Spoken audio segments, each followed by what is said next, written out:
রাজধানীর সাভারে হেমায়েতপুরের শ্যামপুর এলাকার দুটি স্থান থেকে ১৪টি তাজা হাতবোমা উদ্ধার করেছে পুলিশ। এ ঘটনায় জড়িত সন্দেহে একজনকে আটক করা হয়েছে।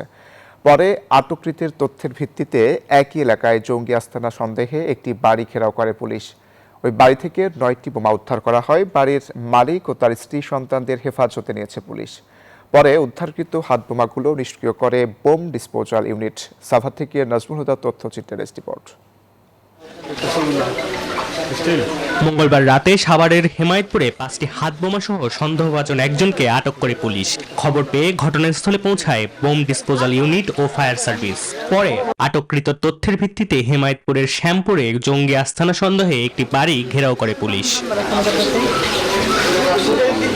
পুলিশ সূত্রে জানায়, গোপন সংবাদের ভিত্তিতে বিশেষ অভিযান পরিচালনার মাধ্যমে এই উদ্ধার কাজ পরিচালনা করা হয়। পরে ওই বাড়ি থেকে 9টি বোমা উদ্ধার করা হয়। বাড়ির মালিক ও তার স্ত্রী সন্তানকে হেফাজতে নেয় পুলিশ।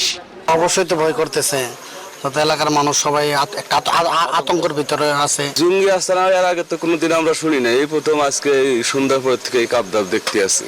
ভয় তো করতেছে, বাস একটা আতঙ্কের মধ্যে।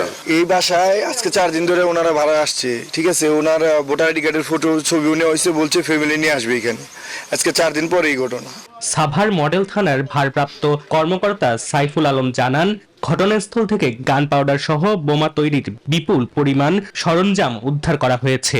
আমাদের হেমায়েতপুর থানা পুলিশ এবং আমার থানা পুলিশের সহায়তায় একজনকে আটক করে তার কাছ থেকে প্রাথমিকভাবে 5টি ককটেল সহ বিস্ফোরক জাতীয় কিছু দ্রব্য উদ্ধার করে। এরপরে সে এই বাড়ির সন্ধান দেয়। নিরাপত্তার স্বার্থে আটককৃতের নাম প্রকাশ করেনি পুলিশ। এই ঘটনার পর শ্যামপুর ও এর আশেপাশের এলাকার বাসিন্দাদের মধ্যে আতঙ্ক ছড়িয়ে পড়ে। Desk report, news 24।